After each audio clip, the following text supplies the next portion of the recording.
Okay, step into the interrogation room with us just for a second. Picture that really chilling atmosphere. Yeah, where every single look, every word, even the silence, it's all being watched, Hold right? up. Scrutinized. Exactly. But this deep dive, it isn't really about body language, not in the usual sense. No, it's more about how a really sharp detective, how they can just cut through a wall of lies Find that one loose thread. and pull until the whole thing unravels. And today, that unraveling, it leads to a really, really heartbreaking truth.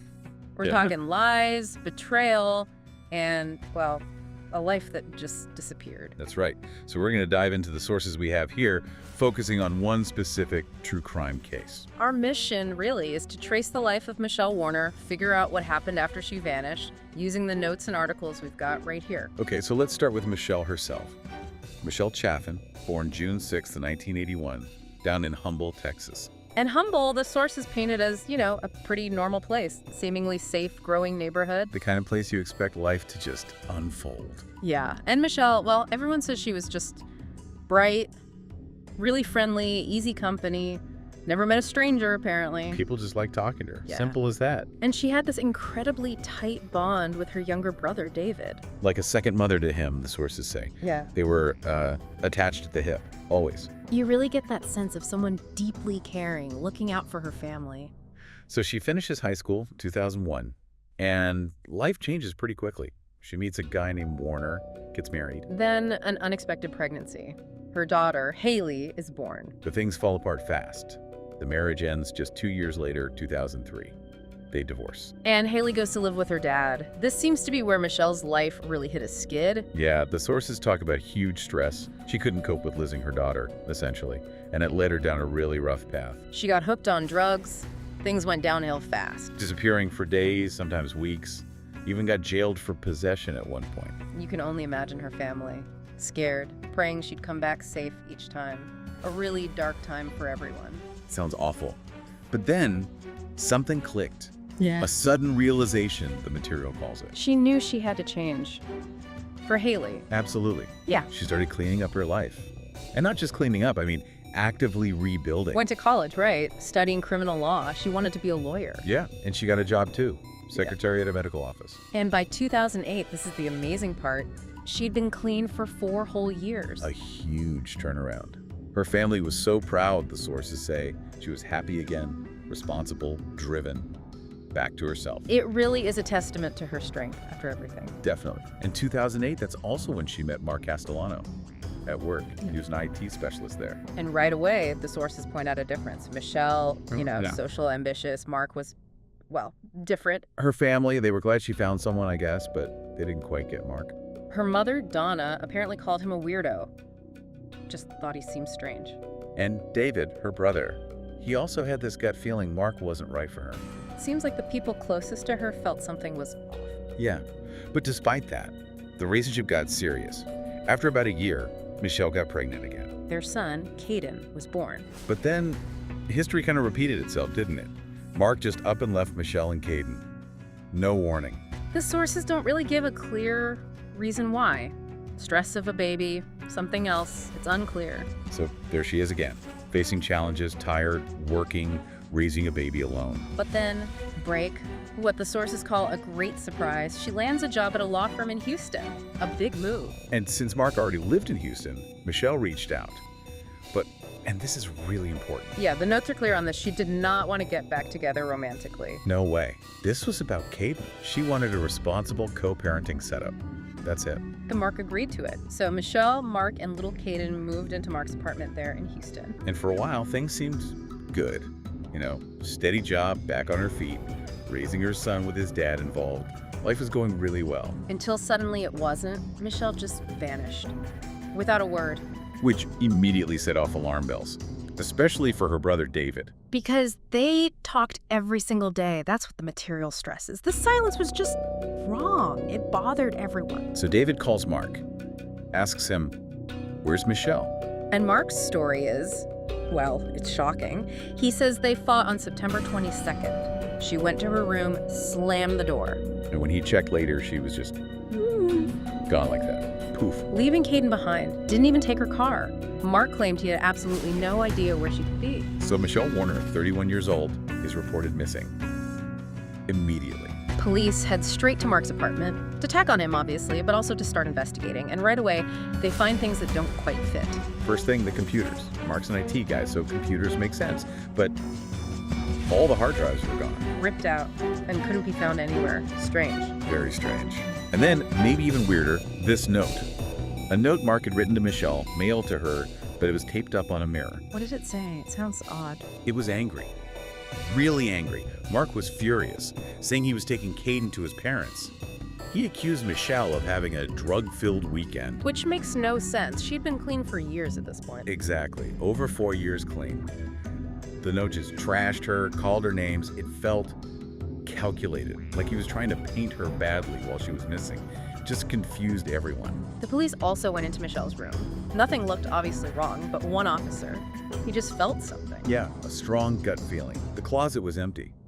But this detective described a strange, cold feeling, like the room itself knew something bad had happened there. That it was trying to tell a story. That's powerful intuition. Definitely. So the police knew they needed to talk to Mark again, properly, especially with his weird story and these strange findings. They go to his parents' house in West Texas, and Mark's first reaction is bizarre. He asks if the famous Dr. Phil could talk to him. Right. The mother of his child is missing, potentially in danger, and that's his priority. Getting on TV. It's incredibly odd. But the police, well, they actually arranged it. Maybe hoping it would somehow shake something loose, help find Michelle. So he goes on Dr. Phil, and his behavior. Just strange, again. Very awkward. Never hinted he was involved, just talked about himself, really. Dr. Phil apparently saw right through it. Called him incredibly self-centered and uncaring. Seems Mark was just enjoying the spotlight. Yeah, soaking up the camera attention. It's chilling, really. You know, this case really gets into the deep psychological tactics used in these kinds of investigations. Trying to uncover truths hidden behind someone's words, or lack of them. Absolutely. It's fascinating, in a grim way. And if you find yourself drawn to these darker stories, the complexities of the human mind, the whole investigative process, then you might find yourself wanting to explore more true crime that really makes you think. You should definitely consider subscribing to the Dead Quiet Crime podcast for more stories like this one, revealed through careful investigation.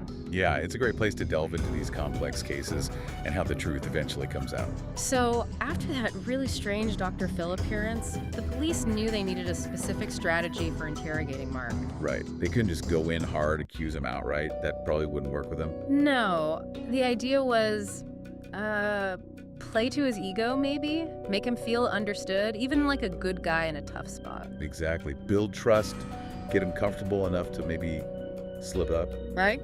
Or confess. Detective Phil Waters led the interrogation, and the sources say he started off really casual, told Mark straight up, "You're not under arrest, you can leave whenever you want." Setting that non-threatening tone. Smart. And Mark? How did he respond initially? He immediately started bad-mouthing Michelle. Called her pretty, sure, but also very mean and hurtful. Claimed she was physically abusive towards him. Painting himself as the victim who never did anything to hurt Michelle back. Yeah, and Detective Phil, he just leaned into it, played the nice cop. Really kind, expressed sympathy. You know, my heart goes out to you, Mark. Building that connection. Making Mark feel like he finally found someone who understood his supposed plight. And Mark then escalated it. He brought their son, Caden, into it. Claimed Michelle abused Caden too. And according to the sources, that was the turning point for Detective Phil. Mentioning Caden gave him the angle he needed. Yeah, he used psychology really cleverly. The tactic was basically suggesting that whatever Mark did to Michelle, well, maybe he did it to protect Caden. Framing it not as malice towards Michelle, but as a desperate act for his son. Exactly. Not because he wanted to hurt her, but because he felt he had to keep Caden safe. It gave Mark a kind of justification, an out. A way to confess without completely destroying his own self-image as maybe not entirely evil? Pretty much. It tapped into that potential need to be seen as protective, maybe. Then Detective Phil pushed harder. Said they knew something terrible had happened to Michelle. And he stressed that without a body, proving a crime was difficult. The family needed answers. It was now or never, really, a do-or-die moment for the detective, the source said. And it worked. Mark just broke. She trusted Detective Phil by this point, saw him as a friend, someone who got it. When the detective played that last card, the Caden protection angle, Mark finally caved. And the sources point out, this was the only time Mark showed any real emotion through this whole thing. Not during the initial questions, not on Dr. Phil. Only then. Like the guilt, maybe framed that way, finally got to him. It seemed to corner him. And then came the confession. Mark finally admitted it. He said, quote, Michelle's life ended with him. Chilling, just chilling. Now we have to remember this next part is Mark's version of events. The absolute full truth. Now, you might never know that. Okay, so according to Mark, what happened that day? He said they were at his place. Michelle was being rude, annoying him. She got mad, threw some things, told him to clean it up. And he claims he did, because he was supposedly this powerless victim. Right. He said she hit him a few times, then went into her room. What was the trigger, according to him? He claimed Caden was hiding in his room, scared. And Mark just had enough. So he stormed into Michelle's room, threw her onto the bed, lost control. And he killed Michelle almost right away with his bare hands. That's his account. Dear God. And then the detail about Caden. It's absolutely horrific. Little Caden apparently walked into the room. Michelle's body was on the bed. The child asked what was wrong with her. And Mark's response, Mommy's taking a nap. I can't even. A 3-year-old child seeing that, whether he understood it then or not, the trauma. The source really emphasizes that tragedy. The long-term impact is unimaginable. So what did Mark do immediately after? According to his confession, he quickly got Caden out of there and gave him a bath. And Michelle's body? He put her body in her bedroom closet. The closet. Back to that detective's gut feeling. It was right.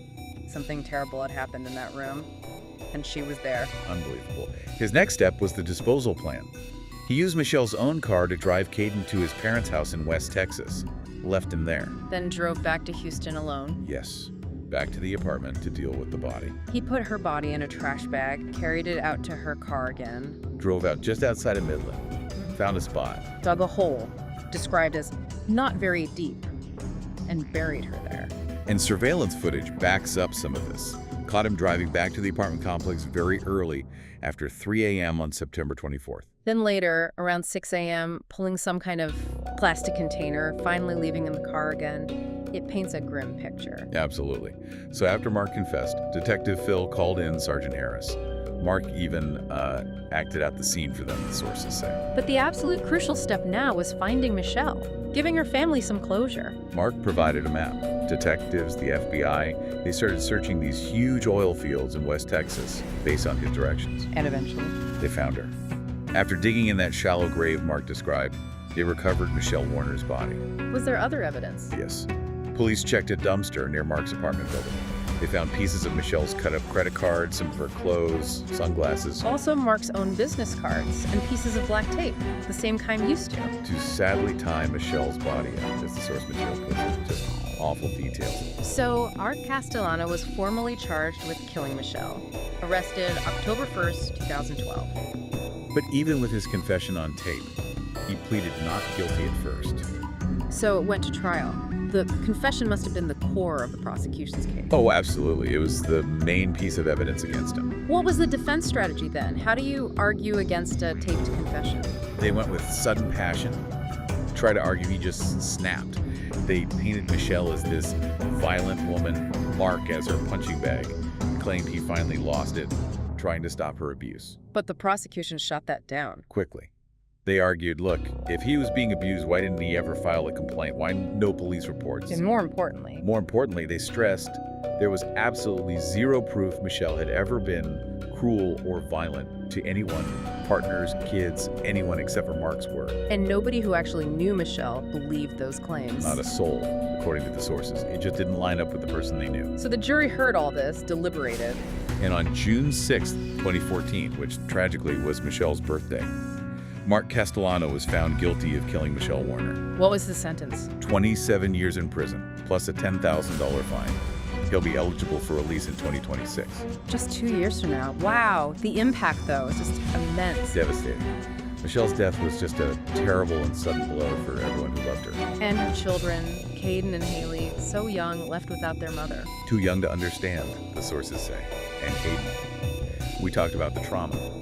In the house, seeing his mother's body. Losing his mother at the hands of his father. And now, essentially, having no parent present in his life. He was only 3. Yeah. The sources mentioned custody issues, too. In 2017, Caden was living with Mark's parents. Michelle's mom, Donna, tried to get custody but apparently wasn't successful. No updates since then mentioned. And Haley, her older daughter. She'd been living with her dad since the split and stayed with him through the trial. She lost a mother who, despite her past issues, had worked hard forever to make things right. It really puts Michelle's whole journey into perspective. She made mistakes, sure, but she pulled herself up, got back on her feet. She was building a life. She really was. And then Mark, he didn't just kill her. He actively tried to destroy her reputation afterwards. Making himself the victim, her the villain, that must have been like twisting the knife for her family. Unimaginably painful. He didn't think twice about slandering her reputation and character after taking her life. All those dreams she had, becoming a lawyer, seeing her kids grow up. Gone. Birthdays, graduations, weddings, all the milestones she'll never see. The source material ends on such a bleak note. It says, there is no good thing that can come from this situation, and there is no lesson to be learned. Just finality. An unchangeable choice that ruined so many lives. She was trying to do the right thing, reconnecting with Caden's father for her son's sake, trying to make co-parenting work. And Mark stopped all of this and shut that door for good without warning. A life rebuilt, only to be tragically, senselessly destroyed. The loss for her children, her family. It's just staggering. It really makes you think about all the hidden depths of people. What goes on behind closed doors that can lead to something so irreversible. And the power of things like that detective's intuition, too. That feeling about the closet, it wasn't just evidence. It was a sense that something was deeply wrong. A combination of strategy, psychology, and maybe just human instinct needed to uncover such a terrible truth. There's definitely a lot to unpack and reflect on here. Absolutely. And if these kinds of stories, the deep dives into the facts, the investigation, the human element, if that's something that grabs you, you can explore more. Yeah, there's more content like this out there if you're interested in true crime cases that are really examined closely. Definitely consider subscribing for more deep dives into compelling stories like Michelle Warner's case.